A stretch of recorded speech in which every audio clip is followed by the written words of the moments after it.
بسم اللہ الرحمن الرحیم۔ ایک مرتبہ حضرت عمر رضی اللہ تعالیٰ عنہ کی عدالت میں کسی بازاری آدمی نے حضرت علی رضی اللہ تعالیٰ عنہ کے خلاف کوئی استغاثہ دائر کر دیا، اور اتفاق سے خود حضرت علی رضی اللہ تعالیٰ عنہ بھی اس وقت وہیں بیٹھے ہوئے تھے۔ استغاثے کو سنتے ہی آپ نے حضرت علی رضی اللہ تعالیٰ عنہ کو ان کی کنیت ابو الحسن کے ساتھ پکار کر حکم دیا کہ مدعی کے برابر آ کے کھڑے ہو جاؤ اور اس شخص کے دعوے کا جواب دو۔ مجبوراً حضرت علی رضی اللہ تعالیٰ عنہ کو اس عام آدمی کے برابر آ کے کھڑا ہونا پڑا۔ حضرت عمر رضی اللہ تعالیٰ عنہ نے اپنی فراست سے دیکھ لیا کہ یہ بات حضرت علی رضی اللہ تعالیٰ عنہ کو ناگوار گزری ہے۔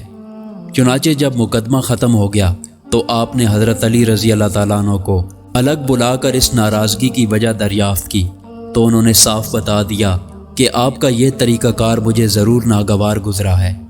حضرت علی رضی اللہ تعالیٰ عنہ کی زبان سے اقراری الفاظ سنتے ہی آپ نے ان کی پیشانی کو محبت سے چومتے ہوئے فرمایا، اے علی، یہ ساری تعلیم و تربیت تو تمہارے ہی گھر سے مجھے حاصل ہوئی ہے، کم سے کم تم کو تو اس بات پر غصہ نہیں ہونا چاہیے تھا۔